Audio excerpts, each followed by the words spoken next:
ఏమనుకుని వదిలేయాల్సి వస్తుంది. ఒకసారి ఆశా వర్కర్లు నిన్న ఆందోళన బాట పట్టిరు. ఆందోళన బాటలో ఆశా వర్కర్లు ఎన్నికల హామీ ప్రకారం 18,000 వేతనం ఇవ్వాలని డిమాండ్. డిఎంఈ ఆఫీస్ ముట్టడించిన రోడ్డుపై బైఠాయించిన ఆశా వర్కర్లు. డిఎంఈ ఆఫీస్ వద్ద ఉద్రిక్తత, పోలీసులు ఆశాలకు మధ్య వాగ్వాదం. సిఐ శ్రీనివాస్ చారిపై చేయి చేసుకున్న ఆశా వర్కర్, చితకబాదిన పోలీసులు. ఆశా వర్కర్పై పోలీసుల అసభ్యకర ప్రవర్తన పైన ఎన్హెచ్ఆర్సీకి ఫిర్యాదు. ఆశా తల్లులపై దాడులు చేయడానికి ఖండిస్తున్న మాజీ మంత్రి హరీష్ రావు. ఒకసారి ఆ దృశ్యాలు కూడా చూద్దాం. అట్ ది సేమ్ టైం ఇప్పటికే ఈ దృశ్యాలన్నీ కూడా సంబంధిత తెలంగాణ రాష్ట్ర మహిళా కమిషన్ చూసే ఉంటుంది.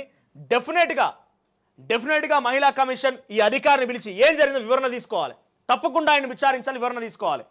లేని ఎడల రేపటి రోజున ఇంకెవరైనా అధికారి ఈ రకంగా దురుసుగా ప్రవర్తించినా కూడా వాళ్ళకు ఒక భయం, భక్తి అనేది లేకుండా పోతుంది. ఒక మహిళ మీద ఈ రకంగా చూడండి, ఇక్కడ చూడండి, వాళ్ళు ఏమడిగిర్రు? వాళ్లకు జీతాలు పెంపొందిస్తాం, జీతాలు పెంచుతామని చెప్పిందే రాష్ట్ర ప్రభుత్వం. 18,000 జీతం ఇవ్వాలని చెప్పి వాళ్ళు డిమాండ్ చేస్తూ డిఎంఈ కార్యాలయానికి వచ్చారు. ఇంకా అసెంబ్లీ ముట్టడికి రాలే, డిఎంఈ కార్యాలయానికి వచ్చారు.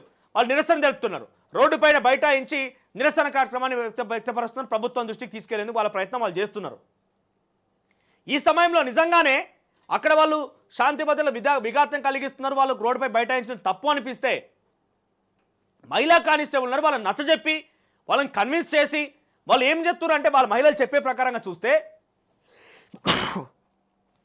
కేవలం వాళ్ళు ఒక వినతి పత్రాన్ని ఇవ్వడానికే వచ్చినామని చెప్తున్నారు.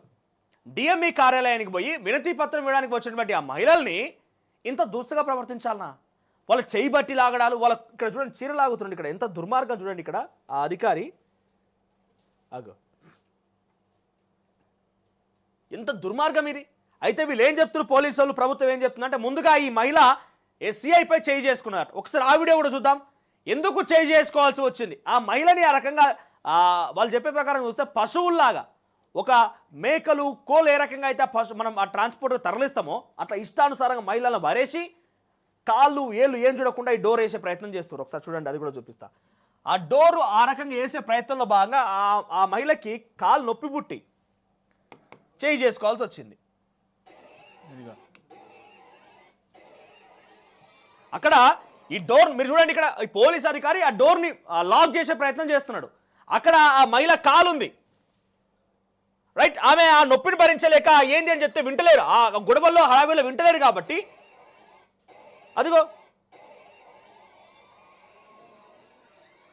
ఇంత అత్యుత్సాహమా? ఒకవైపు తెలంగాణ తల్లి, బహుజనవాదం, తెలంగాణ స్వరూపం, తెలంగాణ రూపాన్ని మేము తెలంగాణ తల్లిగా తీర్చిదిద్దామని చెప్పేటువంటి మీరు, ఇంకోవైపు ఆ విగ్రహావిష్కరణ జరగకముందు అసెంబ్లీలో ఈ ప్రసంగం నడుస్తూనే ఉన్నది. ఇంకోవైపు ఇట్లా ఈ రకంగా ఇబ్బంది పెట్టడమా?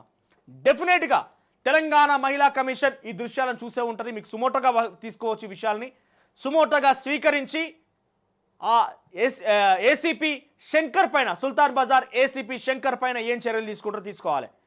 చీరబట్టి లాగడం, ఇదేంది? ఇంత దుర్మార్గం ఉంటుందా? నిజంగానే ఏం నిరసన వ్యక్తం చేయాలన్నా, ఏం చేయాలన్నా కూడా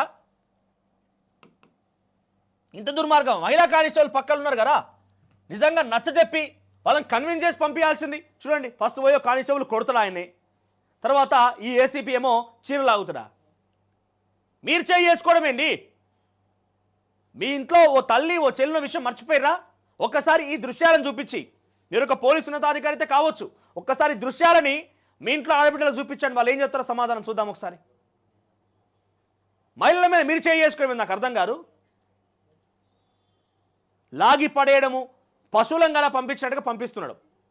అక్కడ ఎస్ఐ ఇంకొక ఆయన సిఐ ఈయననే కావచ్చు, లకారాలు వాడి తిడుతున్నాడట ఆడవాళ్ళ పైన. ఆ మహిళలు చెప్తున్నారు.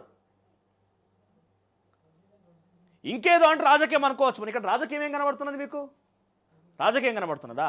వాళ్ళ హక్కుల కోసం వాళ్ళు డిమాండ్ చేసి వాళ్ళ జీతభత్యాలు పెంచమని అడుగుతున్నారు. రాష్ట్ర ప్రభుత్వం వినతి ఇచ్చేందుకు వచ్చారు. తప్పేమున్నది దీంట్లో? చూడండి ఇక్కడ అదిగో. సో మహిళా కమిషన్ మేము కోరుకుంటుంది ఒకటే, ఈ ఏసీపీ శంకర్ పైన, at the same time CI ఆ లకారం పాడి ఏదైతే బూతులు మాట్లాడిన ఆయన పైన, ఇక్కడ కనిపించే కానిస్టేబుల్ ఎవరైతే ఉన్నారో ఇక్కడ చూడండి, ఈ వ్యక్తుల పైన సుమోటోగా మీరు కేసు స్వీకరించి వాళ్ళకు నోటీసులు సర్వ్ చేసి వివరణ తీసుకోవాలి. లేని ఎడల తెలంగాణ రాష్ట్ర మహిళలందరిపైన కూడా ఇటువంటి సంఘటనలు చోటు చేసుకునే అవకాశం, మహిళా అధికారులపైన, మహిళలపైన అధికారులు ఈ రకంగానే దురుసుగా ప్రవర్తించే అవకాశం ఉంటుంది. ఒకసారి నిజంగానే ఈ రకమైనటువంటి విషయాలపైన చిత్తశుద్ధి వహించి మీరు కనుక వాళ్ళకి నోటీస్ సర్వ్ చేసి వివరణ తీసుకోకపోతే రేపటి రోజు తెలంగాణ వ్యాప్తంగా ఇటువంటి సమస్యలు ఇంకా పునరావృతమయ్యే అవకాశం ఉంటుంది, గౌరవం పోతుంది. వాళ్ళు వచ్చి వాళ్ళ డిమాండ్ల పరిష్కారం కోసం అడిగితే ఇటువంటి ప్రవర్తన, దుష్ప్రవర్తన. ఇక్కడ ఎదుగుతున్నా ఇదిగో అదిగో వాళ్ళు చేపట్లాగడం ఏంటంటే నాకు అర్థం కాదు. మహిళా పోలీసులు కానిస్టేబుల్ ఉండగా